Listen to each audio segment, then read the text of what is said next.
حدیث صحیح مسلم کی کتاب الذکر والاعتبار میں رسول اللہ صلی اللہ علیہ وآلہ وسلم نے فرمایا، کوئی دن اللہ تعالیٰ کو عبادت کے لحاظ سے اس 10 دنوں سے زیادہ محبوب نہیں، یعنی ذی الحجہ کے ابتدائی 10 دن۔ فرمایا پس ان دنوں میں خوب یہ کلمات پڑھا کرو، ان کا ثواب اتنا زیادہ ہے فرشتے اس ثواب کو اٹھانے سے قاصر ہیں۔ حضرت ابو ہریرہ رضی اللہ تعالی عنہ سے روایت ہے کہ رسول اکرم صلی اللہ علیہ وسلم نے فرمایا، جو بندہ 100 مرتبہ یہ کلمات پڑھ لیتا ہے، اس دن وہ شیطان کی جور اور فساد سے محفوظ رہے گا، بندے کی زندگی میں رحمت نازل ہوتی ہے، گناہوں کی معافی ملتی ہے، موت آسان بنائی جاتی ہے، قبر میں ان کلمات کی فضیلت سے نور سے منور ہوگی، اور یہ کلمات قبر میں نورانی حصار ہوں گے، یعنی بندے تک عذاب نہ پہنچ سکے گا اور جنت کا شرف نصیب ہوتا ہے۔ روز قیامت ان کلمات کے نور سے راستے روشن ہوں گے اور اللہ تعالیٰ اس کو جنت میں بلند مقام بخشے گا۔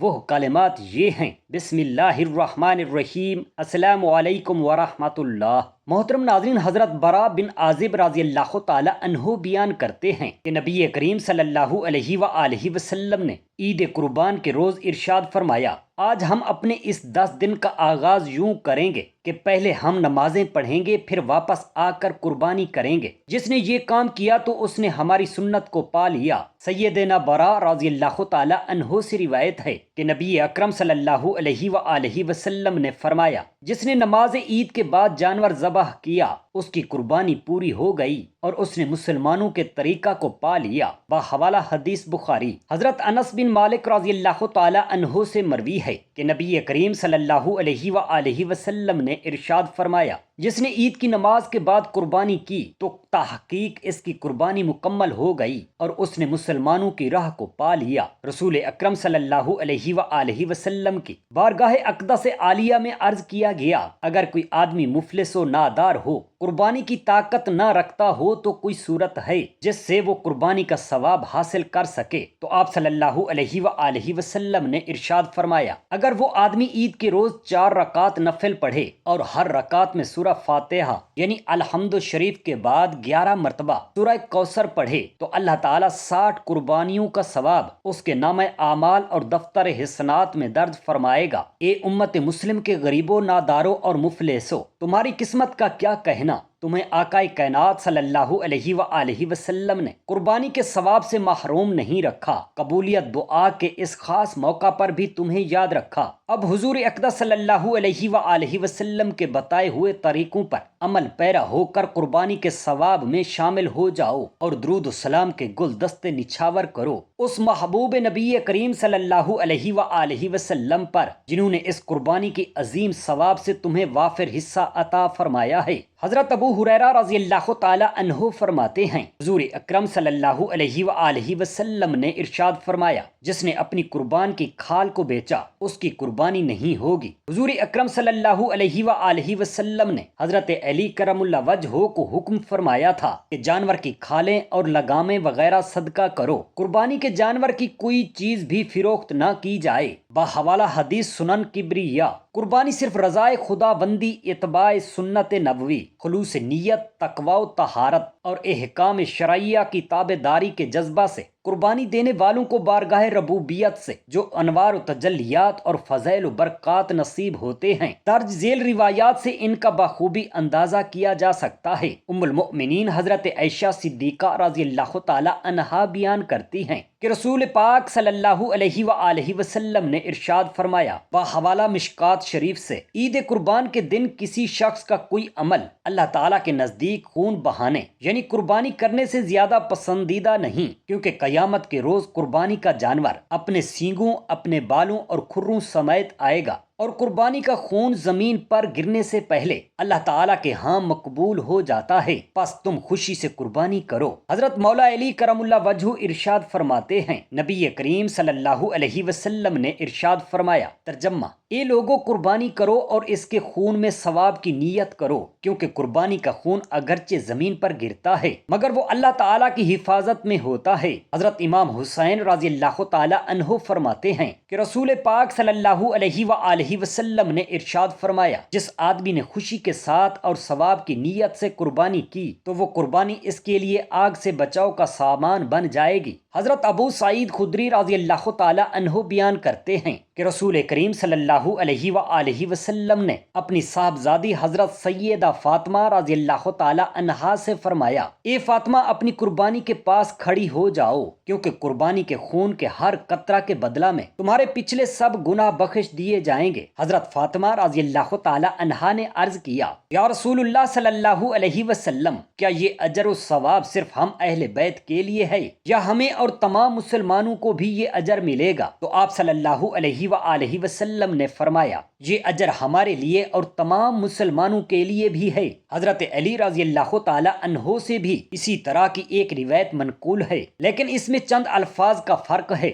آپ فرماتے ہیں، رسول پاک صاحب لولاک صلی اللہ علیہ وآلہ وسلم نے حضرت فاطمہ الزہرا رضی اللہ تعالی عنہا کو اپنی قربانی کے پاس کھڑے ہونے کا حکم فرمایا کہ قربانی کے خون کے پہلے قطرہ کے ساتھ تمہارے تمام پچھلے گناہوں کو بخش دیا جائے گا، اور فرمایا قربانی کا جانور قیامت کے دن اپنے گوشت اور خون کے ساتھ لایا جائے گا، اس کو 70 درجہ بڑھا کر تیرے میزان جس پر اعمال تلیں گے اس میں رکھا جائے گا۔ آپ صلی اللہ علیہ وآلہ وسلم نے جب یہ ارشاد فرمایا تو حضرت ابو سعید خدری رضی اللہ تعالی عنہ نے عرض کیا، یا رسول اللہ، یہ صرف آل محمد صلی اللہ علیہ وسلم کے ساتھ خاص ہے، کیونکہ وہ خیر کے زیادہ اہل ہیں، یا آل اور تمام مسلمانوں کو بھی یہ اجر و ثواب نصیب ہوگا؟ تو آپ صلی اللہ علیہ وآلہ وسلم نے مبارک ارشاد فرمایا، یہ اجر و ثواب آل کے لیے بھی اور تمام مسلمانوں کے لیے بھی عام ہے۔ بحوالہ سنن کبریہ حضرت عمران بن حسین رضی اللہ تعالی عنہ نے بھی اسی طرح کی ایک روایت بیان کی ہے کہ حضور اقدس صلی اللہ علیہ وآلہ وسلم نے حضرت فاطمہ الزہرا رضی اللہ تعالی عنہا کو اپنی قربانی کے پاس کھڑی ہونے کا حکم دیا اور بشارت سنائی کہ اس قربانی کے خون کے پہلے قطرہ سے تمام سب کا گناہ بخش دیے جائیں گے۔ حضرت عمران نے سوال کیا، یا رسول اللہ صلی اللہ علیہ وسلم، یہ اجر ہمیں بھی ملے گا یا صرف آپ کی آل کے ساتھ مخصوص ہے؟ تو آپ صلی اللہ علیہ وآلہ وسلم نے فرمایا، یہ اجر تمام کو نصیب ہوگا۔ حضرت کلیب فرماتے ہیں، صحابہ کرام رضی اللہ تعالی عنہم کا ایک وفد فارس کے علاقہ میں کفار سے جنگ لڑ رہا تھا کہ قربانی کے دن آ گئے۔ ہمیں پریشانی لاحق ہوئی کیونکہ ہمیں سال بھر کی بکریاں دستیاب نہ ہو سکیں۔ تو حضرت مجاشع بن مسعود رضی اللہ تعالی عنہ نے فرمایا، پریشان ہونے کی ضرورت نہیں، اگر بکریاں نہیں ملتی تو کیا حرج؟ میں نے رسول پاک صاحب لولاک صلی اللہ علیہ وآلہ وسلم سے سنا ہے کہ 6 ماہ سے زائد عمر کے مینڈھے کی قربانی بھی جائز ہے، لہٰذا اس کی قربانی کر لو۔ ذبح کرنے والے کے لیے ضروری ہے کہ 2 مسلمان عاقل اور بالغ ہوں، اگر بچہ سمجھدار ہو تو وہ بھی ذبح کر سکتا ہے۔ اگر قربانی دینے والا ذبح کے طریقے کو بخوبی جانتا ہو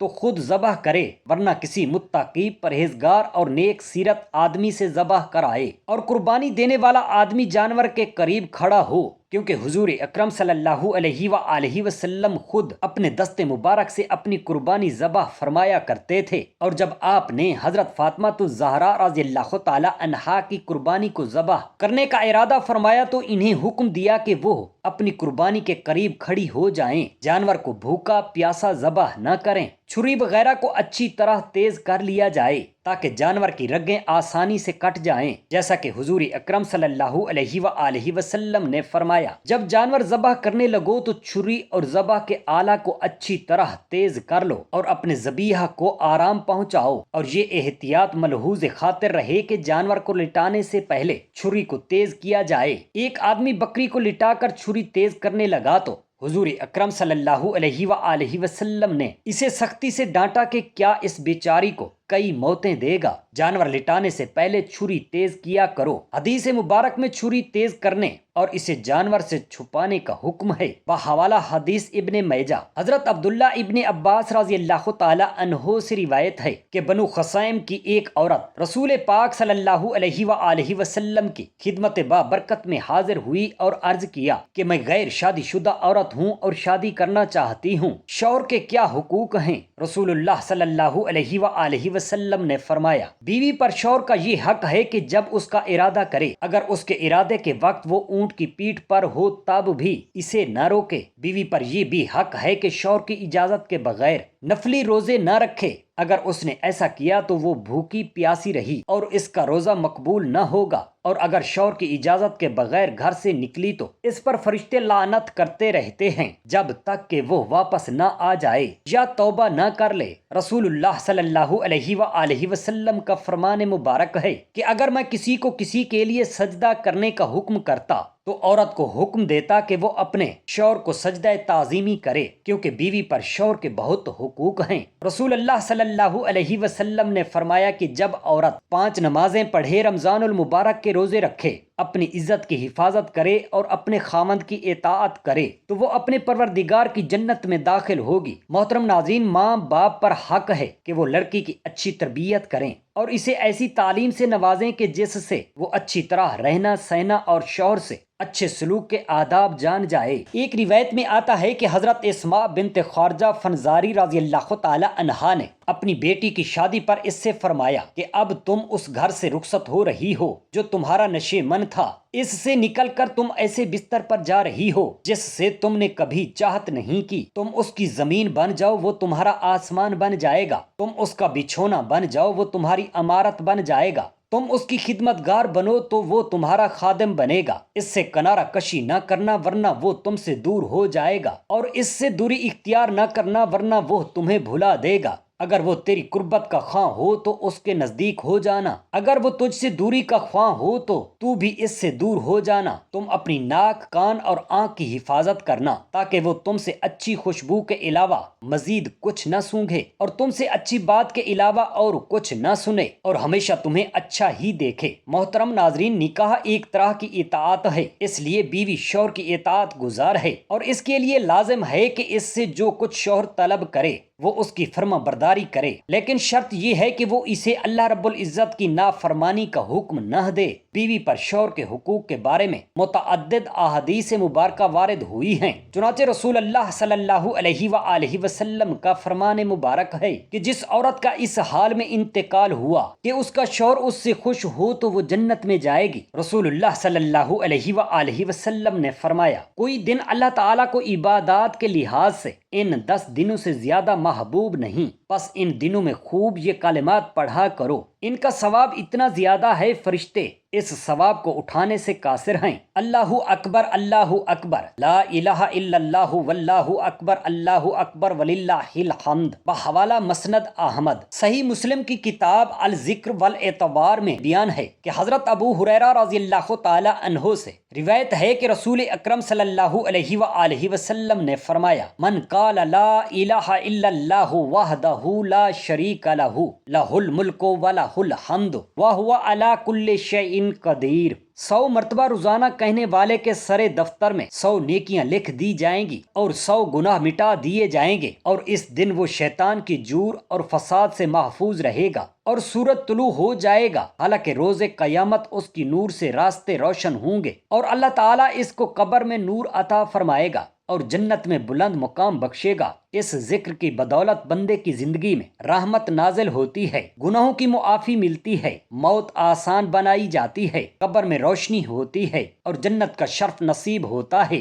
محترم ناظرین، حضرت انس بن مالک رضی اللہ تعالی عنہ فرماتے ہیں کہ حضور نبی کریم صلی اللہ علیہ وآلہ وسلم کے در اقدس میں علقمہ نامی ایک شخص تھا جو نہایت عبادت گزار خدا ترس تھا۔ ایک دن اچانک سخت بیمار ہو گیا، اس کی بیوی حضور اقدس صلی اللہ علیہ وسلم کی بارگاہ اقدس میں حاضر ہوئی اور عرض کیا یا رسول اللہ کہ میرا شوہر سخت بیمار ہے اور لگتا ہے کہ اس کا آخری وقت آن پہنچا ہے، میں چاہتی ہوں کہ آپ اس کے حق میں دعا فرمائیں۔ حضور نبی اکرم صلی اللہ علیہ وآلہ وسلم نے حضرت عمار، حضرت بلال، حضرت علی اور حضرت سلمان رضی اللہ تعالی عنہم کو بھیجا کہ جاؤ دیکھو علقمہ کا کیا حال ہے۔ جب یہ حضرات علقمہ کے پاس پہنچے اور اس سے کہا کہ لا الہ الا اللہ کہو، مگر دیکھا کہ علقمہ کلمہ پڑھنے سے معذور ہے کیونکہ زبان بند ہو گئی ہے اور زبان سے کچھ نہیں نکلتا۔ آخر ان لوگوں کو گمان ہو گیا کہ یہ مرنے والا ہے اور زبان کی گویائی سے قاصر ہے، تو حضرت بلال رضی اللہ تعالی عنہ کو حضور سید عالم صلی اللہ علیہ وآلہ وسلم کی خدمت میں روانہ کیا تاکہ حضور نبی کریم صلی اللہ علیہ وآلہ وسلم کو